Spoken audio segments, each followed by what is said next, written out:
Randy, I'm staying out of this one. When two headstrong women go at it, it's just not good. It's just better to stay on the sideline. All right, I think I've got us almost fixed here. Sorry again about the technical problems. I thought I had this sorted.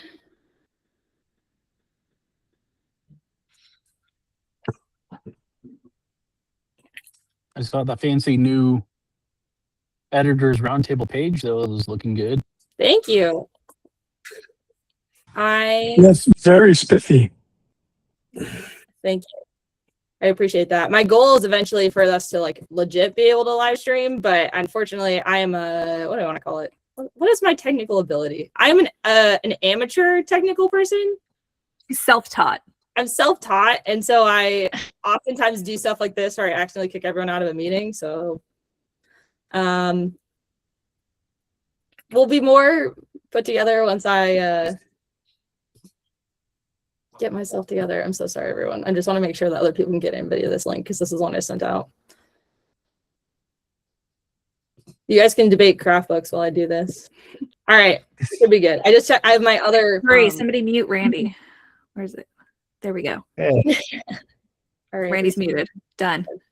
All right, so I have the just for the founders. Sorry, so I have the Athenaeum website with the editors roundtable pulled up on my Gmail account right now. So that's like a not affiliated, not tied in at all. And when I go to the website page for the editors roundtable and I click join the editors roundtable live stream, the meet comes up immediately. So I think we're good. So, awesome. Apologies. And we have people here, so things are happening. Yeah, so we got that. I'm gonna pin some people to the screen. Laura, you're first. So exciting. And then I'm gonna pin Riley. Can everyone see just like the three of them right now? Can I pin myself? I don't know if I can pin myself. How do I pin myself? I can pin you. Yeah, pin me. I want to be pinned. Oh, I can only do it for me. I can't do it for everyone. Oh, me too. Riley has more realistic. Maybe I can only do 3. Minimum pin screen. That doesn't make. You should be able to do 4. Surely that would. I don't know why I can do everyone else but myself. Oh well, I'll just keep talking then. It should keep me on the screen as long as I talk. Right, Leah, tell everyone what you did. All right. It's not that we're not friends. It's that I made a mistake in believing that I could recommend a book to Laura by a certain author. I was unaware this author had previously betrayed Laura's trust and that Laura could not what's the word I want to use? That Laura was not interested in reading any of this author's work due to the betrayal. And I came into it with the mindset of like, this is such a good book. Laura's going to love it. And Laura was like, no, not again. So that's how we got here. So yes, I'm here to defend myself for my taste in authors and to prove to you guys that I don't have bad taste. So that brings us to the most important question, which is, can authors commit unforgivable sins?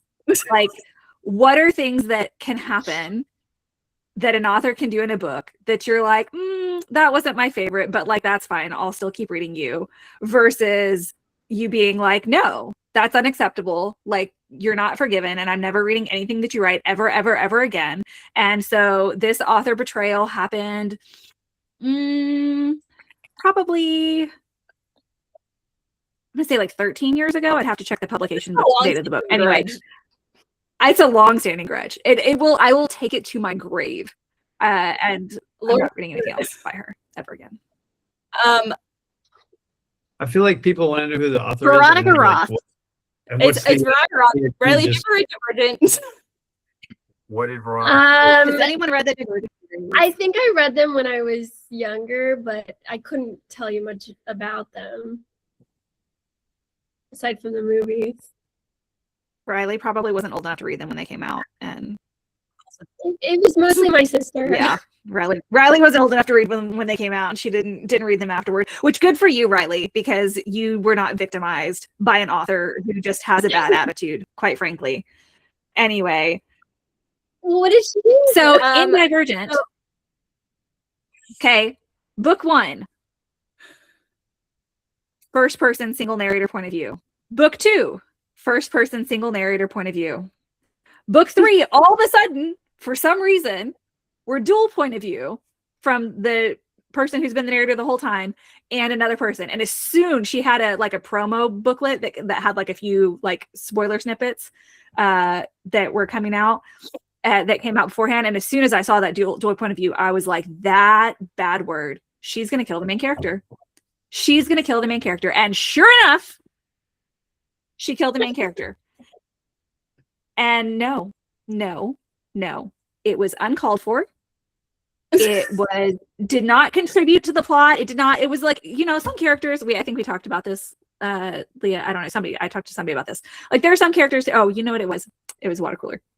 Anyway, some characters need to die. Like some characters, that's their arc. Like if you didn't, like, did you really grow as a character? There's no way to redeem you. Okay, K-pop Demon Hunters, y'all know you like it, okay? And if you, yeah, it's amazing. Okay, it's fantastic. Yeah. Gino had to die. All the people who were like, bring Ginu back. No, don't bring Ginu back. Ginu had to die. That was his arc. He needed to die. That was the only way to redeem himself for what he did. And it was perfect and so poetic when he died at the end. Like, that was great. I'm not mad at anybody about Ginu dying. I'm mad at the people who want to bring him back. Like, that was the right arc for him. Okay. But Triss, like, Veronica Roth literally said in an interview that Triss just annoyed her as a character, and that's why she killed her.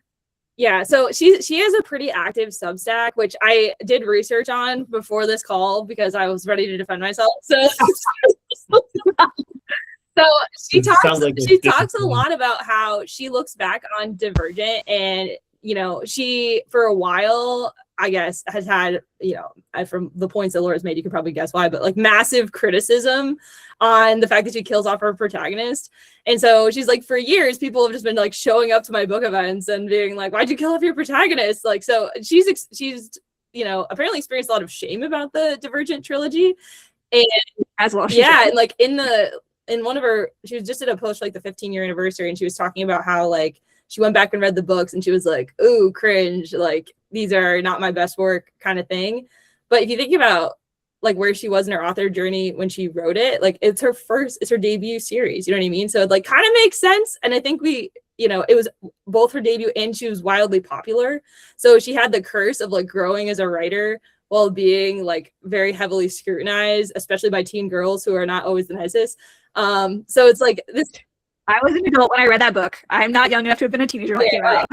Like when you think about it, right? Like, a lot of people are really hooked on like the first idea they have that is going to be like their overnight success. And that's just, it's the case in her situation, but it also became kind of a curse. And I think she's developed a lot as a writer since then. I can speak from firsthand experience as I just read her new book, and I think it's really good.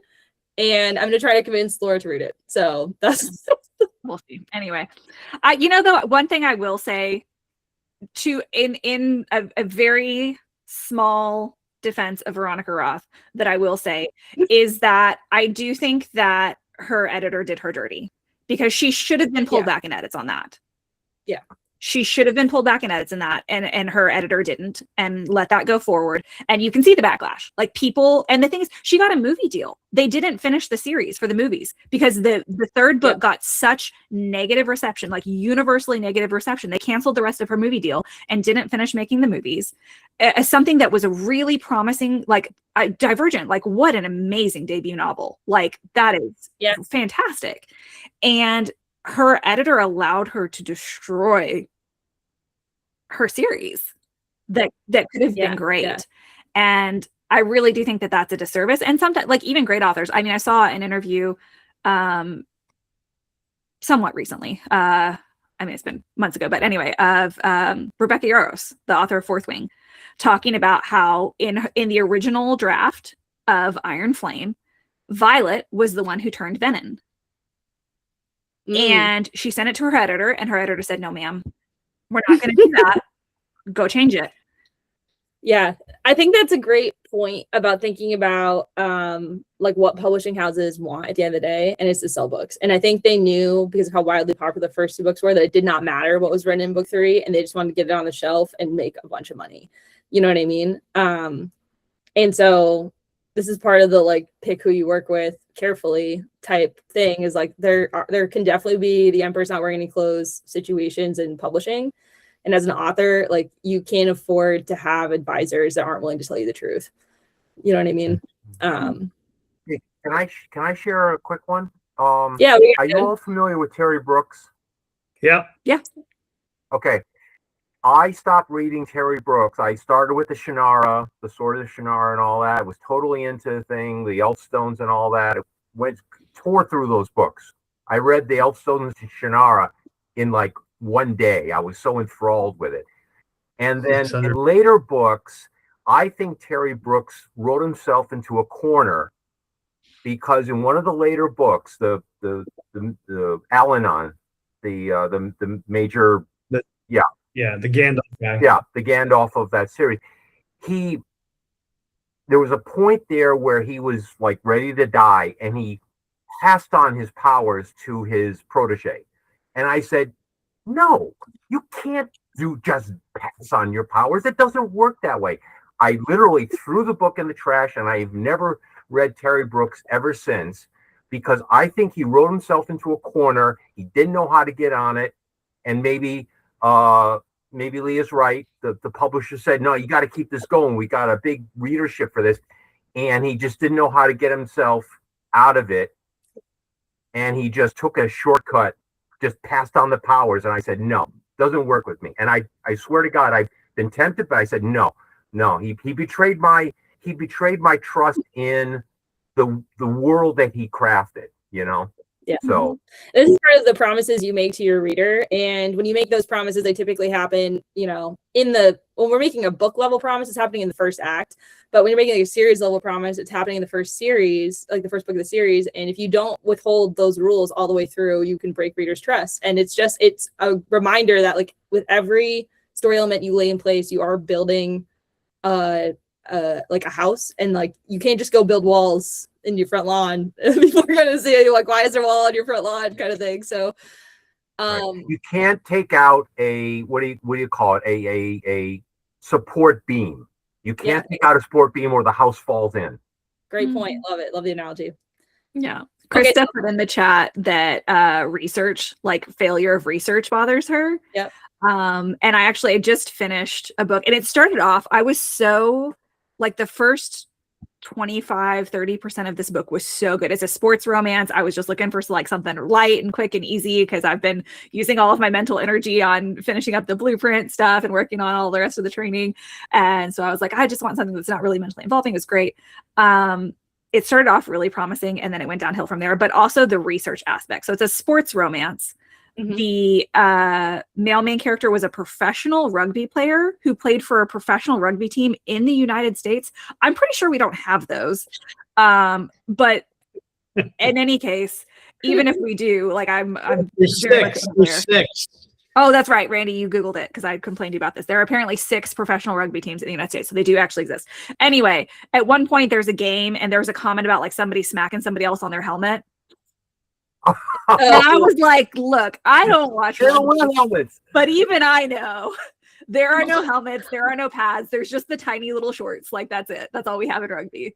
And so I was like, the fact, like, I'm not saying that you have to become an expert on a sport to write a sports romance novel. Like, that's not the standard that I'm saying. If you're here to learn about the sport by reading a sports romance, you're in the wrong place. But like, you've never watched the Instagram reels of the guys in the tiny shorts. Like, you know they don't have helmets. Come on. If you don't know they don't wear helmets, you haven't done enough research. Like, you haven't done any research, like any at all. Like, even the tiniest little bit. Yeah, that's a great point. Was this the disappointing read you had recently? Yes. Like I said, it started off really the emotionality, her ability to write emotionality is really, really good. And it started off really promising. But then I got a good chunk in, and about the 70% mark, you know, I talked a lot in the novel blueprint course about the All Is Lost. Like the goal at the All Is Lost is to make it so big that the reader is worried that you're not going to come to a satisfying conclusion. Like at the climax, it's not going to feel earned because you made such a big mess. And in this case, I had the opposite. I was like, how are we going to have an All Is Lost? Because these characters, like, once they actually got together and were a couple and were in a relationship, every time there was a problem, like he was very thoughtful. He was very considerate. He was just really mature in how he handled everything. And anytime there was any kind of a conflict, she always said like exactly what she thought and was like, hey, when you did that, it made me feel this way. And that just, I didn't really like it. And I would prefer that we do things like this in the future. And it was very post-therapy. And as I tell my clients all the time, like we have to write pre-therapy characters, not post-therapy characters, because post-therapy characters are very boring and they don't create conflict. And that's exactly what was happening with these people. And so then when the breakup actually happened in the book, it was caused by something that was so out of left field and like inauthentic. You've created these characters who are really mature and considerate and all the things. And then again, he's a rugby player, professional rugby player in the United States, obviously. And he got an offer to play for New Zealand's team, which is the best team in the world in this book. I don't know if that's true or not, because I don't know anything about rugby except tiny shorts. And so he comes home and he's like, I got this offer for New Zealand, pack up, we're leaving, we're moving. And she's like, wait, I'm sorry. Do you feel like coming home and announcing that we're moving to a other side of the world, like pack up yourself and the kids and like, here we go. Like, that's not a reasonable way to have that conversation with your significant other. Like, that's not how that conversation goes. And she's upset and she shuts it down. And then he gets mad at her and he threatens, they have a child together, and he threatens to take the child. And he's like, well, then I'll just take her with me. And, she and I will be moving to New Zealand and I guess you'll just be here by yourself. Like completely, I mean, like threat. That was like left field then, because it's like, you guys were fine before. Like, why couldn't you work through this? Yeah. And like, that's a level of hostile fighting words, Yeah. That's like, you threatened to take a woman's child from her because Definitely you decided that you're going to move to the other side of the world for your career. And I was like, whoa, buddy. But not only it was so inauthentic to him because he'd been the whole time so mature and all of the things, but also this is not a real threat because she's a lawyer, a family law lawyer. And as soon as they got together, she was like, before we even start dating, we're going to have a custody agreement in place. That way, if anything happens, there's no problem. And so as soon as he says that, she's like, well, no, you're not, because we have a custody agreement in place and you can't take her out of the country without my permission and you're not going to get it. Done. So, okay. So it sounds like the writer boxed themselves into a corner, which is a good segue back to what Veronica Roth did with her story, which Jay asked in the chat about like, what would we advise in that situation? Like if an author came to us and was like, hey, I'm going to kill my protagonist, like, what would we do? We would give them good examples of how book series got destroyed because of that exact reason.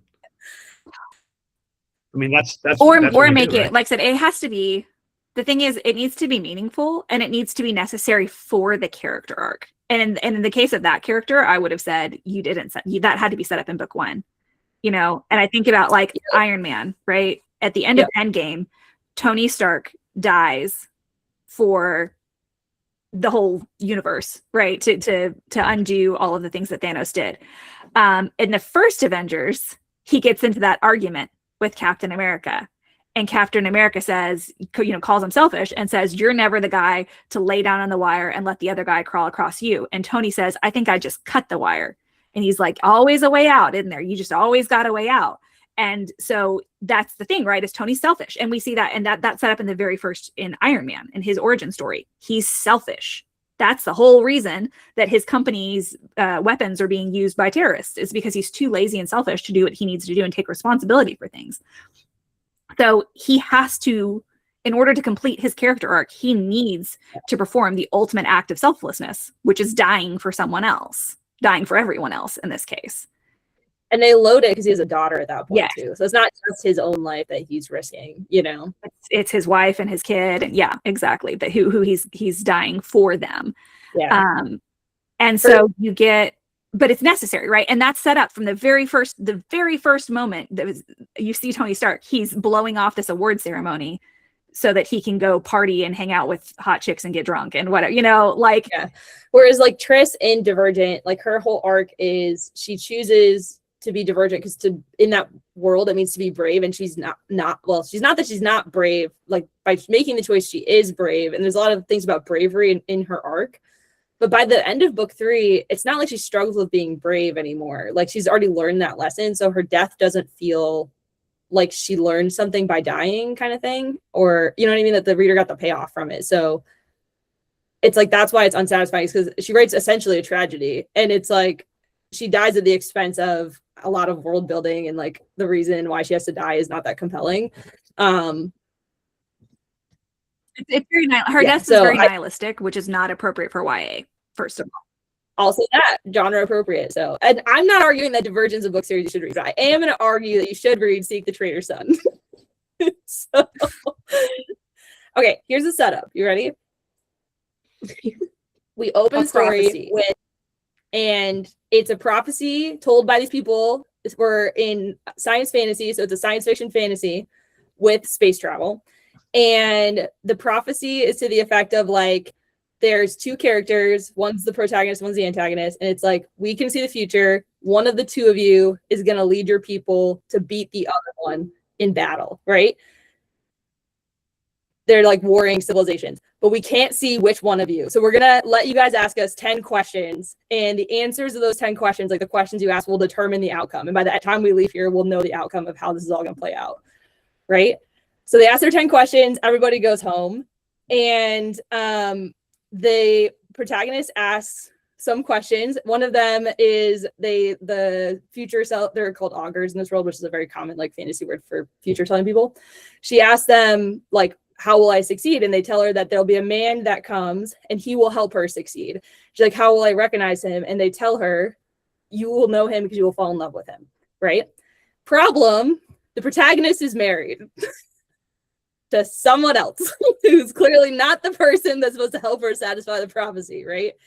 And this kind of kicks off the events of the story, because she essentially is like, I can't go and fulfill the prophecy, which would save my people, because it means that something's gonna happen to my like I'm gonna break up with my husband, which I can't like conceive of, right? Or the other people win, and the other people, you know, from the context of the story, that they're like brutal, like very they like torture people, they're like very colonistic, and in the background of this whole story there's a disease, it's called the fever, and the like murderistic civilization, they worship the fever. They see it as a god, because when you catch the fever, 50% of the population dies, and the other 50% gets like psychic powers. So that's how they have like the future tellers, and they have people that can see the past, and they have people that can like see people's memories. So it's like they see it as like a divine intervention, and so they like are like worshiping it. And the other civilization is basically everyone that left that was like, I'm not giving my kid this disease because they might die. And they're very science-based, and they have like the spaceship, and they're like trying to flee the planet to get away from these people and the disease to like go explore the stars, right? So it's like if the other kingdom wins, they're going to give everyone the fever, and then half the population is going to die. So she's essentially waiting, fulfilling this prophecy against like her belief of who she is in life, and the relationships and stuff that she's set up. And that's like the entering premise of the story. That's like the first 5 pages. That's correct. Have you read it? No, but it sounds like a lot to put in 5 pages. It's not the first 5 pages. That's like the first maybe like 17%. I don't want to spoil it because something really big happens at the 17% mark that Laura doesn't know. And I don't want to ruin it for her. If you read my blog post in the Athenaeum, you know what it is. So she kills the main character. That's what it is. No, well, yeah. So oh, it's a third person present, and the narrative distance is like not fully close. There's some space, and the reason for that is because some of the characters go through things. Like she's creating space intentionally, so you're not like right up in like some pretty intense stuff, which I thought was really thoughtfully done. Mhm. So I think When the Moon Hatched is a really good example of because it's the flashbacks of terrible things are like journal entries. And anyway, I'd spoiler. yeah. Like But- she's using it on purpose so that like you recognize how horrible it is, but from the position, like intentionally from the position of observer rather than participant, because the experience as a participant would be totally different. Mhm. Like, as an observer, you can be like, oh man, like that's an impossible situation, you know? Yeah, but it gets too uncomfortable if too close. Jonathan made the comment about helmets and rugby sounds like an AI hallucination, which now that you said it, Jonathan, I don't know. Like I don't particularly remember there being like line writing tells of it, but AI sucks at character arc. And that was where this book failed. So I wonder. I doesn't and see that's another like I will never read another book by that author either. Not because she betrayed me or anything, but just because it was bad. Like Yeah. if you fail that epically at a book, like it's never is a strong word because I don't feel betrayed. I might like in 5 years, I might pick up a book by her again and see if she's gotten better. But I'm certainly not going to read anything else in that series because it was the ending. I was just like, that was so contrived and artificial. Like, I don't want to read anything else but you. Also, this is a romance thing. I'm curious from everybody if this is something that happens in other genres. Romance is really big about interconnected standalones. So like this particular book that I'm talking about that had the weird breakup and anyway, there's a series, there's 4 brothers. So there's 4 books. Each brother gets one book where he meets his person and falls in love. Okay. I feel like, okay, for those of you who are not romance readers, there's a lot of flavors of romance. And different people tend to be into different flavors of romance. Okay. And I feel like this is a tactical error. Feel free to disagree. I feel like it's a tactical error when you mix flavors in the same interconnected standalone series. Because I might show up for this, but I'm not here for that. Like and a now I'm like annoyed. a gold digger and then like a enemies to lovers, like across the same. No, that's not what I'm talking about. Okay. I'm talking about the smutty part. I'm talking about the smutty part. So I showed up for this. This one is a sports romance. And sports romances are usually like kind of cute and cozy, you know? Yeah. And then the male main character in this, he has an identical twin and he's already with his wife. So this happens all the time on interconnected standalone series. You end up like reading book 3 first or whatever. In this case, it was book 2 that I read first. And so book 1 has already happened. So the twin brother is already married to his wife. That happened in book 1. And I'm like, oh, okay, cool. You meet them. The brothers are next door neighbors. You meet him, you meet his wife. It looks like a really cute relationship. I'm like, oh, cool. You know, I'll go back and finish that after I finish this one, because when I started it started off strong. And then as I get further in the story, it's revealed, this is not for children's ears. Okay. Anyway, it's revealed that the twin brother met his wife when they hooked up at a sex club. And I was like, whoa, This is a totally different vibe than book 2. that is a very different flavor than cozy sports romance. Like, how is this book 1 and this is book 2 in the same interconnected standalone? It's like those are drama. Everyone wants to be the rebel. I guess. I mean, I hate to speculate because I have no information about this author, but it could be something where they're like, we're just going to test out a bunch of different styles of romance to see what hits. I have no clue, or maybe they have an interest in writing different styles, but I agree that it would be confusing for when you're trying to develop like a readership that knows you for something. Typically, like when authors start writing in a different genre, a lot of times they'll switch names. They'll have a pen name for that. And that's why. So it's like, you can have like a tailored, like, this is my romance identity. This is my, whatever identity. There's a few of them out there. There was, I don't know if you saw this, Laura, you probably saw this, but there was speculation. There's a romantasy book, or maybe it may have been dystopian, that came out like a year and a half ago, where the author information was very vague. And some people were like, this is a pen name. Like, this is clearly written by someone else. And they're known for something else. They're known for like whatever. And this is their like fantasy book. And so there was like no author bio. The author bio details were like very vague. It was like done in a way where it was so You were like, this is suspicious. Well, and some of them are open about it. I mean, like, Yeah. you know, J.K. Rowling writes her crime is Robert Galbraith. Like, everybody knows that that's her, but she publishes under a totally different name, and it keeps the brands very separate, which is good because they're totally different kinds of things. And yeah, I know a lot of romance authors who have multiple pen names for their cozy romance is this pen name, and their dark romance is this. That way, they're not kind of confusing or whatever. And I know some who will just like caveat it. There's one dark romance author who I like a lot of her stuff that I've read, and then I picked up one of her books and it had a disclaimer at the beginning. It was like, if you've read my other stuff, this is a lot darker than that. You may not like it. And I was like, well, I've liked everything else. I'm going to try it. And I got like 3 pages in and I was like, nope, okay, that's real dark. I'm going to leave now. But she did warn me, so I didn't feel betrayed. She did say, hey, this is a different flavor than you're used to. You may not enjoy this. Great point. This is a good marketing conversation. I don't think any fantasy authors, I don't think I feel betrayed by any twists and turns in there, you know, because Game of Thrones is famous for killing people. But it's also famous for not having a clear main character. Yeah. But I think the thing I wrote it in the chat, the thing that pissed me off is because I'm a military guy, is I hate it when they screw up the military stuff. And Jack and Reacher is the worst. No, seriously, it is. Because I read my parents loved it. They read like the first 10. They're like, you gotta read this. And I don't know. I know your mom's an MP. I don't know if she likes it or not. No, it drives her nuts.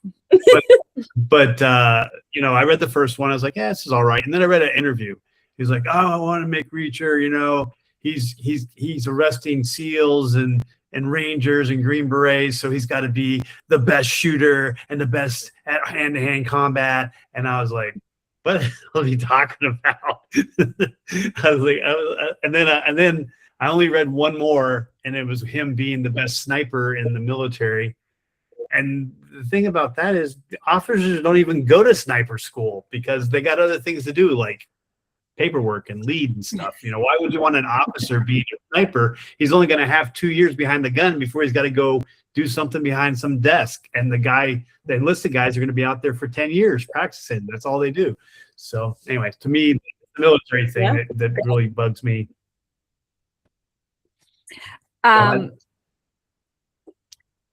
Yeah, my mom's a military police investigator, same as Reacher, although she was enlisted, not officer, and that drives her nuts. But it also drives her nuts for other practical reasons. Well, that's the fact that the enlisted ones are the investigators and the officers aren't. That's another thing but that's why I didn't read any more Reacher books. I do like this TV show though. It drives her nuts too, though, that he gets all of his clothes from like Goodwill and stuff like that, and he's a giant. And he wears like size 14 shoes, and he's like, and she's like, but every Goodwill you walk into just happens to have stuff that fits you. Like, that's not how that works. And she's specifically my brother is also a giant, and she's, you know, he wears a size 14 shoe, and she was like, I have never walked into any store ever and been able to get shoes for him in the store. Like I always had to special order his shoes offline, whatever, because he's a jolly green freaking giant, and you can't apparel him in a normal place. But you're telling me every Goodwill this guy just happens to walk in just happens to have these unreasonable, uncommon sizes. I think you just gave all his clothes to the place or something. Right. He's also living off his VA, which I think Riley can tell us about that. How's that going? He lives off his VA check. And he goes from hotel to hotel to a hotel and eats out all the time. I don't know who's doing that, but And a toothbrush in his pocket. I don't think that's possible. So, but other than, but the fantasy, I've never been betrayed by anybody in the fantasy that I didn't think of was I couldn't overcome. I was like, oh, that's a neat twist. Didn't see that coming. The only one that gets me. Sorry, go ahead, Riley. All right, I was gonna say I can't remember the author, but when I read Slinger, I felt very unhappy. If anyone's read that, that's Rachel. What's her face? I still haven't read that because everybody who's read it has been like, you get to the end and you're just like, what is this bullshit? Like, yeah. I was pretty upset and confused too because there was I'm not gonna spoil it. No foreshadowing for anything. And the second book just came out like a couple of months ago, and I just can't do it. I don't trust her, the author. I don't know. I suppose I Sounds can't like tell if it was poorly written. Sounds like they're all you can't trust any of those authors. Can't trust anyone. I think the problem is that right now, romantasy is really, really popular, and there aren't a ton of books out there. And so it's like, with like people self-publishing on Kindle Unlimited and stuff like that, there's some really good stuff out there, and there's also some just absolute trash. And the problem is, like, typically with traditional publication, there's that filter of like trash isn't usually making it through, but there's such a high demand for romantasy right now and such a low volume of being produced that publishers will take anything. And I think you're seeing that with Metal Slinger. Personally, Direbound, if anybody's read Direbound, did you read it, Leah or Riley? No, I'm not talking about it. Right? Did you read it, Riley? I started, but I couldn't finish it. It's terrible. It's terrible. And I finished Direbound. I was like, all of the cool kids were reading it. And so I was like, I'm going to read it. And it was awful. And I wrote a big, long review about what trash it was and how like she literally just took popular tropes and pieces from a bunch of other series and was smushed them all together, but like without the logic behind it, in a really terrible, contrived way. And it was awful. And so I wrote a whole giant review about how terrible it was. And then the second book came out and my friends were all like, we're all going to read it. Please, let's read it. And so I started it and I think I got like 7%, 9% in. And I was like, you know what? This is trash and I'm not getting paid to read it. I refuse. No, thank you. Like, Have you guys read the Light Lark? I heard a lot about it, but I haven't read it. I have not read Light Lark. it's been sitting on my shelf for a long time. I haven't heard very good things. All right. That's why we have to have this every week, so people can tell us all the terrible books we don't want to read. I know, we're just reading our bookshelves around. What's everyone reading right now? I'm in a slump at the moment. I always have 2 books going on. I normally have one on my iPad, and then I have one that's like a physical copy. So I'm reading Chloe Gong's Cold Wire, which is a YA science fiction about like virtual reality, hard copy. And then I'm reading the third Mistborn, which I've read before, but I'm rereading it on my iPad. That's good. Mm-hmm. I'm still trying to finish When the Moon Hatched. That's been a slow. It's a lot of world building. So much world building. It's so much world building. And it's a fire hose world building, so that you spend half your time, the freaking glossary in the back, that's like a third of the book, and you spend half your time flipping to it and reading and trying to be like, I'm sorry, what? And I can't, like, again, peer pressure. I don't know. I hung out with the wrong kind of people. I did not get peer pressured to do drugs or drink or anything like that in high school, but my friends bully me into reading these giant romantasy books that are not good or too complicated, and I can't stand up to the peer pressure.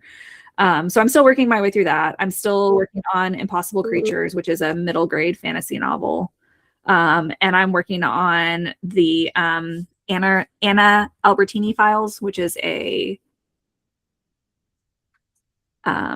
like legal crime thriller series. So she's a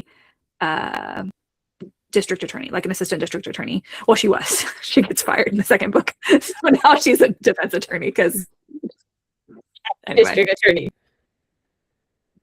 But Riley? I just started House of Bane and Blood. Okay. So far, it's pretty good. If you've read it, I don't know. It's okay so far. I've been in a slump for a while. I'm telling you, Seek the Traitor's Son. Keep working on it. Keep working on it. Randy? Laura's brother, my son, recommended There Is No Antimemetics Division, so I started that yesterday. Ooh. And Don't read anything he recommends. And I also started another series that involves Sherlock Holmes and Call of Cthulhu. Ooh. So Hmm. might be interesting. Good. No romances though. We'll have to load your slate. We'll just give you some more. I didn't like the I don't even remember it. Was the one we were talking about at the beginning that you get the division or whatever it was? Divergent. Yeah, I tried to read the book and I watched the show and I didn't like either one. You were not the target audience. It's okay. Yeah, you're not Sam. It's supposed to be I like like a riff of Hunger Games, right? Oh no, that was the Maze. I didn't like the Maze ones either. Oh yeah, the Maze Runner. Runner. Yeah, those. The Runner? dystopian era. These were the hits when I was. So one of Randy's favorite books is Orphan X, Mm. and I read most of it. I still haven't finished it. I read all of Fourth Wing. It's too much longer than Orphan X. I promise I'll you. finish it someday. I'm a terrible Yeah. person. Anyway, It was like the third the size of yours. but I know, I'm really a terrible person.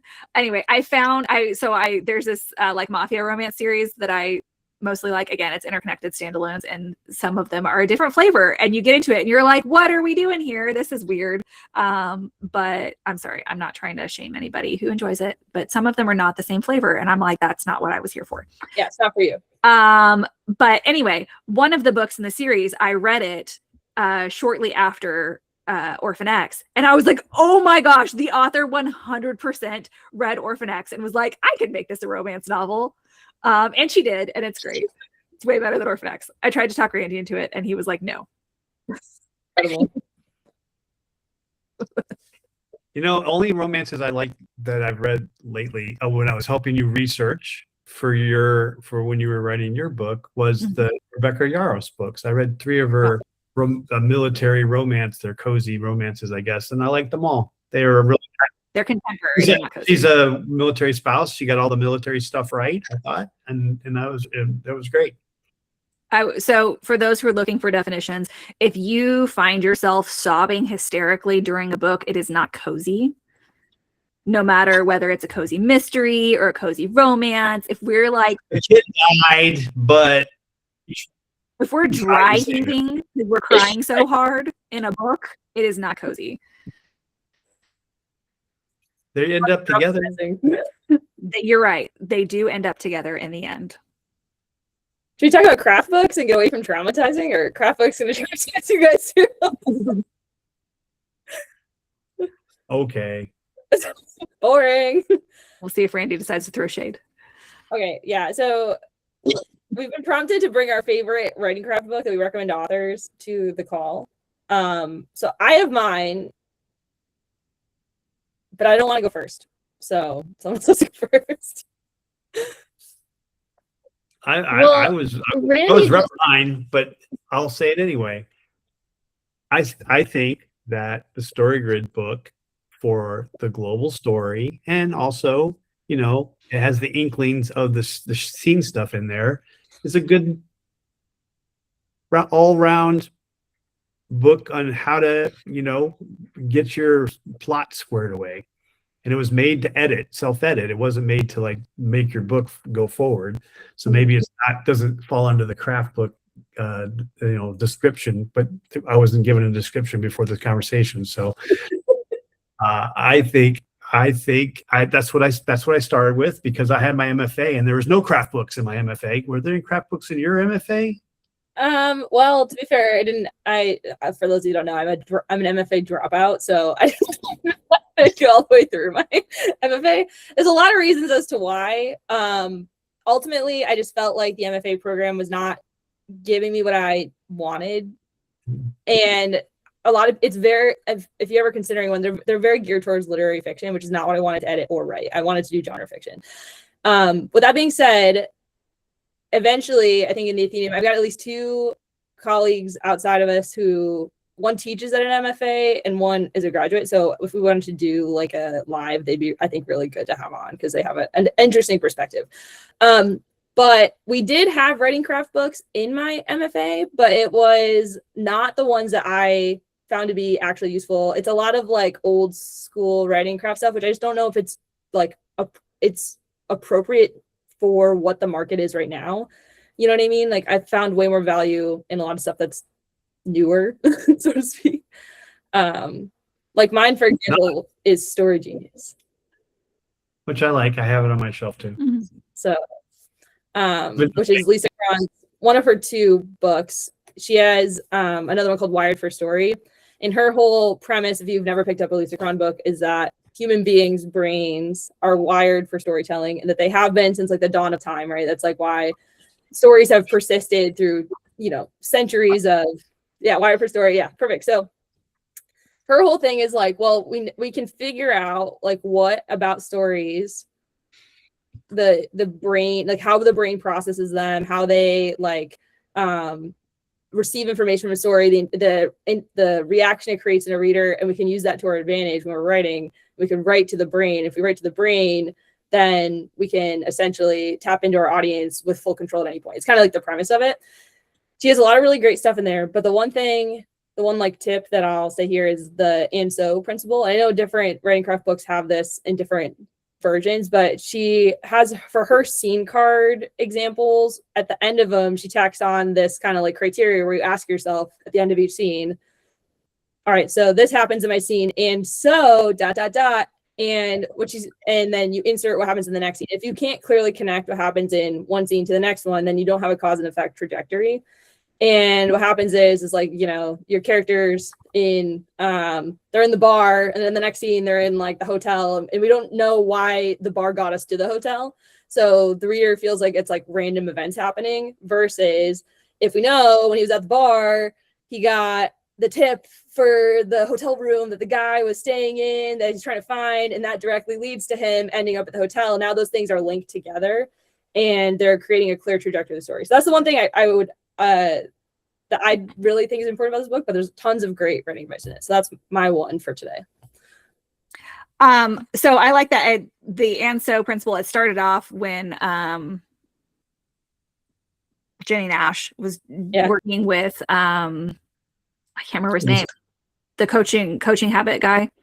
I think he's the one. Anyway, she was working with an author, and that author came up with it because of that. And then Lisa Cron shifted it into, and so, and I like it in principle. I think that it's hard to apply in books though, because I'm working on the last week of training for the novel blueprint, which is narrative drive in your story. And I pulled that principle out because I think it's such a valuable principle. But when you're looking in published novels, you can see scene versus sequel. And so I was looking at a book I just read this past week, Moon Called by Patricia Briggs, which is a urban fantasy novel. And the first chapter has, I think, 3 or 4 scenes in it. Like scenes, like there's a scene break, whatever. The first one is what I would call a scene. Mm-hmm. And then we have a sequel, and then we have basically world building info dump summary. Yep. Where she goes to church, and as she's sitting in church listening to the sermon prompts her to think about, here's the whole info dump of my world building. Yep. And then you get to chapter 2, which is the fourth scene, kind of, again, the word scene can have so many meanings when we're talking about writing craft. But the fourth situation and segment of text, and that's the second scene in the book. So if you go from scene 1 to scene 2, there's an and so. Scene 1, and so scene 2. But there's those other pieces in there, and they follow chronologically. So we have Friday is the first chunk, and then Saturday, and then Sunday, and then chapter 2 is Monday. Yep. So we're following chronologically, but the and so doesn't really happen until you get to like 3 scenes later, and these other 2 in between, they're setting up stuff that's going to matter. Like they're providing important setup for things that are happening later on and whatever, but they have a different structural purpose. It's like context that has to be included at that point for you to understand what happens next. Mm-hmm. Yeah, that's a good point. It's just a tricky concept because, like I said, I've gone through several books and been sitting there looking at them and saying, like, is there an and so here? Like, you know, I was looking at Fourth Wing, and I was reading the first chapter of Fourth Wing, which again is like 3 different scenes in chapter 1. And so the first one is the confrontation in her mom's office, at the conclusion of which is you are going into the writer's quadrant. And so she and Mira go into her room, and Mira repacks her bag and makes her change clothes and braids her hair and all of that. And then they get done with that and they head down to sign in for conscription. That's not really an and so. That's just the next thing that happened chronologically. And then Mira's giving her all of this is where the info dump. That's what so we have those three. The third scene is the info dump. That seems to be a pattern in the books that I've been looking at recently, but I don't think that's a rule. It's just a pattern I've been noticing recently. So they have an info dump, and the info dump is couched in Mira gives her a piece of advice. And then Violet reflects on that piece of advice for like a page, giving you backstory, info dump, world building. And then Mira gives her another piece of advice, and she reflects on it for about a page with backstory, info dump, world building. And then she gets to the turret, and she starts climbing the turret. Is that and so? Like Mira repacked her bag, and so she starts climbing the turret and gets up to the top. You know, like you could argue Mira repacked her stuff and changed her gear and all of that, and so she was able to make it across the parapet. Yeah, I would say it's not necessarily like a clear like fork in the road situation, but it's definitely like Mira's involvement changes how Violet approaches that next scene. So there is a change. Mm-hmm. You know what I mean? I just like that. It's one of those things. I feel like it's a useful tool, but I also feel like it's one of those things that's really easy to oversimplify the situation and create more confusion for authors, because when you're looking at it, yeah, you have a good point. It's like, so Mira, and so we have the next scene goal. The next scene goal is to cross the parapet. Well, that was already the goal because Mom said you have to go in. That's really the scene goal caused by scene 1, when Mom said you're going into the quadrant. You've got to cross the parapet now. She makes it across because of Mira repacking and changing her clothes and all of that. Would you consider it a sequence level goal then, because it's across multiple scenes? Yeah. Okay. I think, like I said, I think the books are good. Like, I'm not criticizing the books. I think the book in all three cases, it's good. It's compelling writing. You enjoy it. But it's kind of like that Stephen King, read a lot, write a lot advice, and then it either gets attacked or praised or whatever. And the answer is like, it's nuanced, right? You need to read intentionally. You need to learn and apply what you're learning to your writing. And if you don't ever read books, and Randy and I know I've worked with lots of people like this. I'm sure you have too, Leah, and Riley. Like you get a manuscript from somebody and you're like, what are your favorite books? And they're like, oh, I don't read. And before you even read the sample, you're like, this is going to be trash. Like, if you've never read a book, like literally, I haven't read a book since high school 30 years ago. This isn't going to be good. You don't know what goes in a book. You don't read books.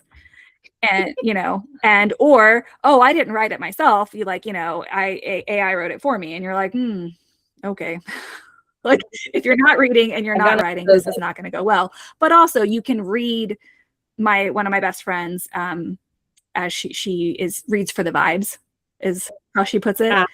And so she'll get to the end of the book and I'll point out things that bothered me. And she's like, I didn't notice any of that. I'm just here for the vibes. It was good vibes. Whatever. I'm fine. She reads so much. Could she apply any of that to write? No, because she doesn't ever think about what she's reading. So I feel like the and so principle is the same kind of thing. Like, it's really easy to be like this quick little reductive piece of advice. Yeah. And I like it. But then when I try to start using it, and I'm like, how am I going to teach this and apply this to people? I'm like, this is more complicated than it sounds at first blush. It also depends on the author and what skill they need to learn. Like, if you're having a writer that's writing like totally separate scenes and they're not connecting anyway, it's like the right piece of advice for that person. But some people, like, they don't need that advice. They need different advice. So, and to be clear for everybody, I just did this with one of my clients on her outline, because she had me read what she has on her manuscript so far, and I read it and I was like, hey, like, we have some these are not connected at all. Like, and I told her, I was like, your scenes are really good, but they're not making a story. It's a scene and a scene and a scene and a scene. And like, what do these have? What do these events have to do with each other? Like, nothing. And so we went through and I had to write like a 1-sentence summary of each scene. And then we went through and I did because of that, because I'm still on the original because of that before it got shifted to Anso. And so I highlighted, like, it was green if there was a clear, like somebody asked her to go to this party and she agreed. And because of that, and the next scene, we're at the party. Okay, that makes sense. And then if it was just completely random, disconnected, this has nothing to do with B, then I, highlighted it in red. So like, it's still, I do think it's a useful tool, to be clear. I just think it's still a tool. complicated. Love it. What's your book? I have 2. If you're a romance author, it's Romancing the Beat, which is so short. Yes, Randy got this for me. It's so great. And for everybody, the fantasy fiction formula. I You recommended that did. to You you. buy me a lot of craft books. It's pretty great. This one is by Deborah Chester. So she teaches the creative writing program at University of Oklahoma. I'm not going to be able. I can't remember his name all of a sudden. The Iron Druid. No, Harry Dresden. Jim Butcher. Jim Butcher went through her program. He wrote the foreword to her book about how great it is and how he took all her advice, and that's what made him so successful as an author. Anyway, I think it does have a lot of really good stuff about specific to like fantasy and science fiction authors about how to integrate world building in a way that is helping your story and not like, oh my gosh, all this info dump, please leave me alone. But it's so good on like structure and craft in general that I even recommend it to people who are not writing fantasy or sci-fi. And it's got good seeing that information. It does have Take a good scene look. information. Yeah. Riley, I feel like we skipped you. I am just about to start reading her story. Randy recommended it to me the other day. So Story by Robert. that's the only thing I could recommend. No. Which one did you say? Wired for Story. Wired for Story. Got it. The other one for Lisa Cron. Yes. Okay, cool. Yeah. I really like her stuff, mostly because I like the brain science part of it. I like how she explains how stories have grown like over, the dawn of time, which I think is just like really cool to think about, Mhm. Well, and I love that. I think it's so useful for explaining the importance of theme to people. And like, this is why we've evolved to have story. Like hunter-gatherers, the hunters came back and sat around the fire and was like, I fought the saber-tooth and I didn't die. And this is how I did it. And humans are the only sentient creature that has the ability to learn from other people's experience rather than having to experience it ourselves. And story is how we do that. I tell you a story about my experience and you're able to learn from that just like you had experienced it yourself, especially for intellectual knowledge. Like maybe if I tell you a story about a time I fixed a car, you probably can't go fix your car afterward. But there are a lot of things about interpersonal, living in society that I can tell you a story about a time when, and you can learn from that and apply it to your life without having to experience it personally. And that's so useful. And if you're not doing that for your reader in your story, then you're wasting their time and they're going to get to the end and go, well, what was that all about? Like dragons and fighting and cool, whatever. But like, what did I take away that I can use? And they don't even realize it because they're there for the vibes. Most readers are like my friend. They're there for the vibes and they don't even know to say that, but they feel it and they feel dissatisfied when they finish your story. Yeah, that's a really good point. No ragging on Lisa Cron in there. I know. I just pulled up the chat to look. I think there's like all kinds of different stuff out there these days too. I have Sasha Black's like line level writing book too that I was gonna read because that's what I struggle with is like the line level writing. Like I feel like I can structure a story no problem, but the line level stuff's really tricky because I want to write the same sentence 15 times and it'll just be like subject, action, verb, like over and over. I'm like, I need to fix that. Hey, that's on the list of Athenaeum trainings is like different sentence structures and yeah. I gotta take it. Take my own grade. So it's good. It's good for me. But I just started a Mountain Man smut that I author that I read periodically, and it was so funny. I read her. She has a disclaimer at the beginning of this book. I've never seen in one of her books before that was like, I can't believe I have to say this, but I'm going to say it. Like I write these books that they're not written by AI in any way, shape, or form. And I kind of laughed to myself because I was like, AI is bad at a lot of things, but it's usually pretty good at grammar. And honey, I know that you are writing these books yourself. Because she starts every sentence with a participial phrase in a way that is completely grammatically incorrect. Like, and she doesn't understand. If you say like leaning against whatever comes after that has to be happening concurrently. And she doesn't. It's always sequential. It's always like getting dressed. I went downstairs and ate my breakfast. And it's like while you were getting dressed, you're pulling your clothes on as you're walking down the stairs and eating. That sounds dangerous. Maybe you should do that one thing at a time. But I know that's how she meant it. She just doesn't understand grammar. And I was like, Don't even need that, I know. that warning. You don't need that disclaimer. I know that ChatGPT didn't do that because it does understand participial phrases and how to use them correctly. It may not be able to do character arc, and it may not know that you don't wear helmets in rugby, but grammar is usually pretty decent at. Writing down check scene submission for Coliseum for participial phrases. You guys didn't know I'm going to the Coliseum next week, and Randy's gonna have my scene, so I'm trying to make sure it's grammatically correct before it gets there. The reason I'm a developmental editor and not a copy editor, we'll say that much. I took one class in copy editing, and it just I wanted to stab my eye out. It's very tedious. It's for certain people's brains that can handle that. It's not my Randy's brain. not going to come at you for grammar. You're safe. Perfect. Unless it's a past participle, apparently. Now I know that. A past Wait for participle. somebody. Do you know what a past participle is? No, whatever you were saying. all I those said a complicated participial words. phrase, which is not a past participle, but There's a lot of P's in there. I'm good. it is true. It's true. When we started our business, Laura was always going to be the copy editor.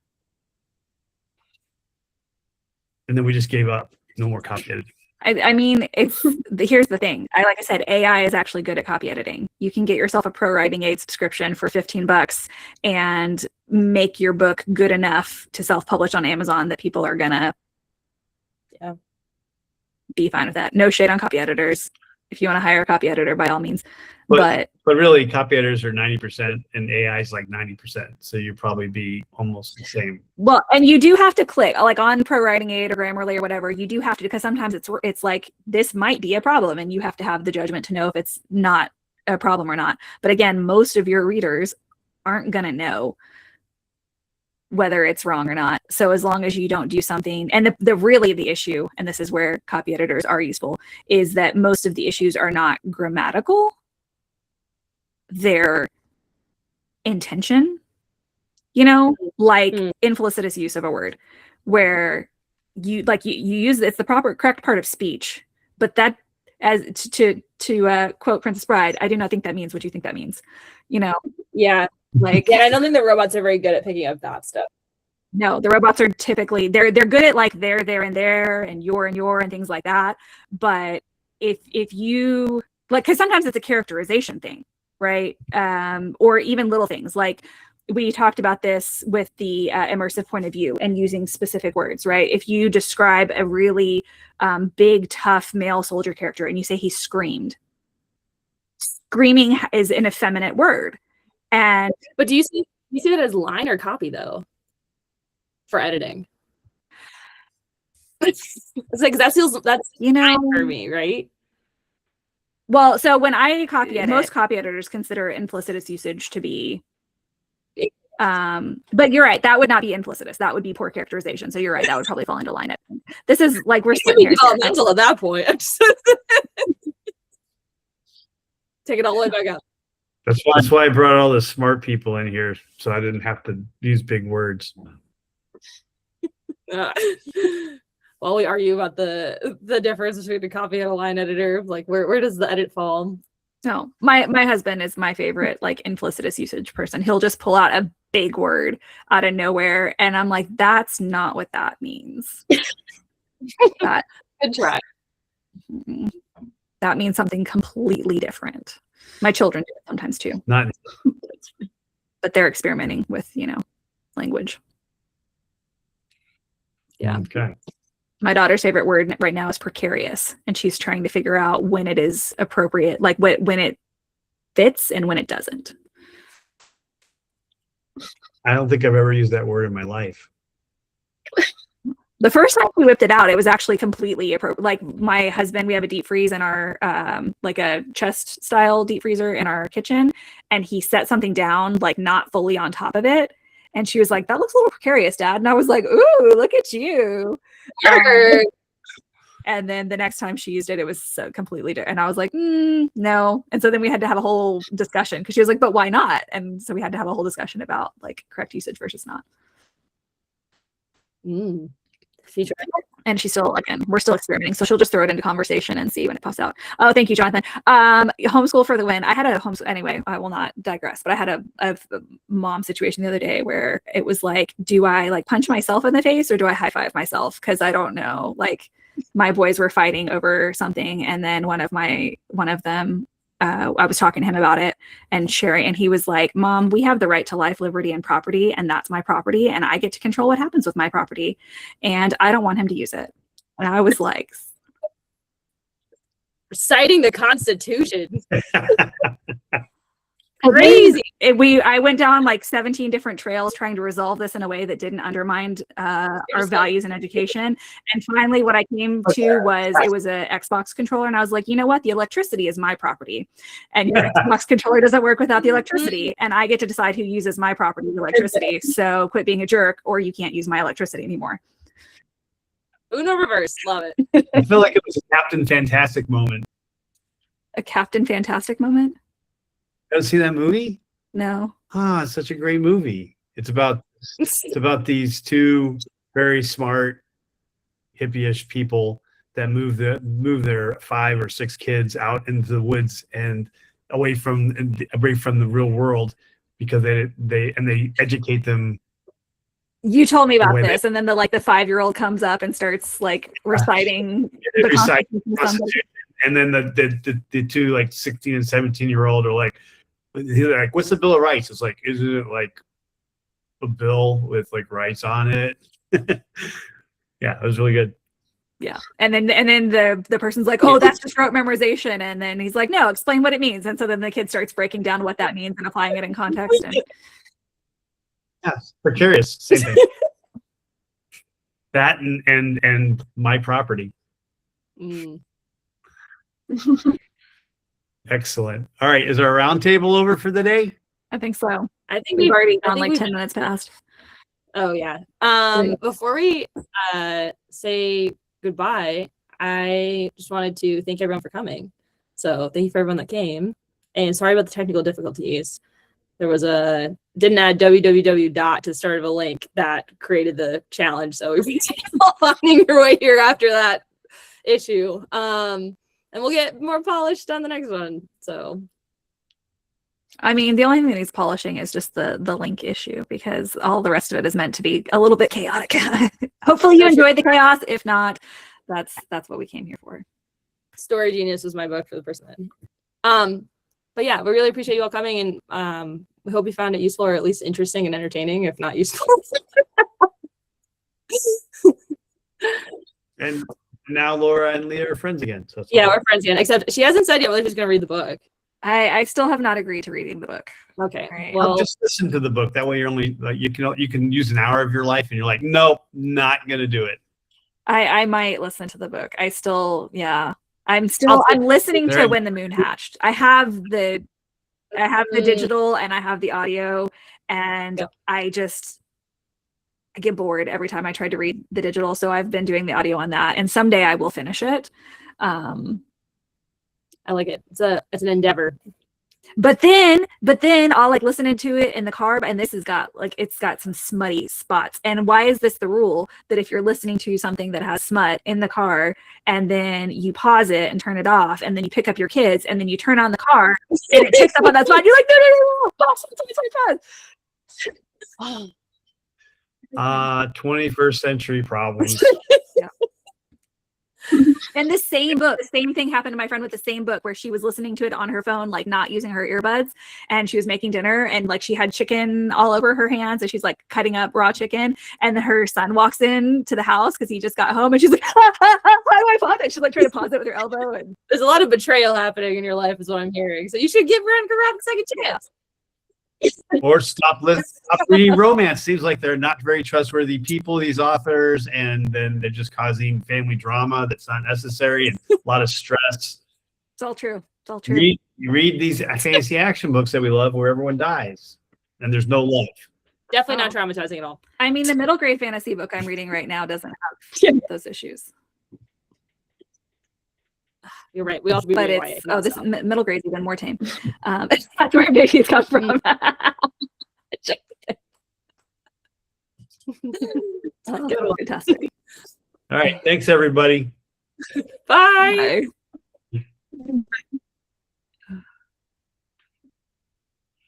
So, All right. Hold on.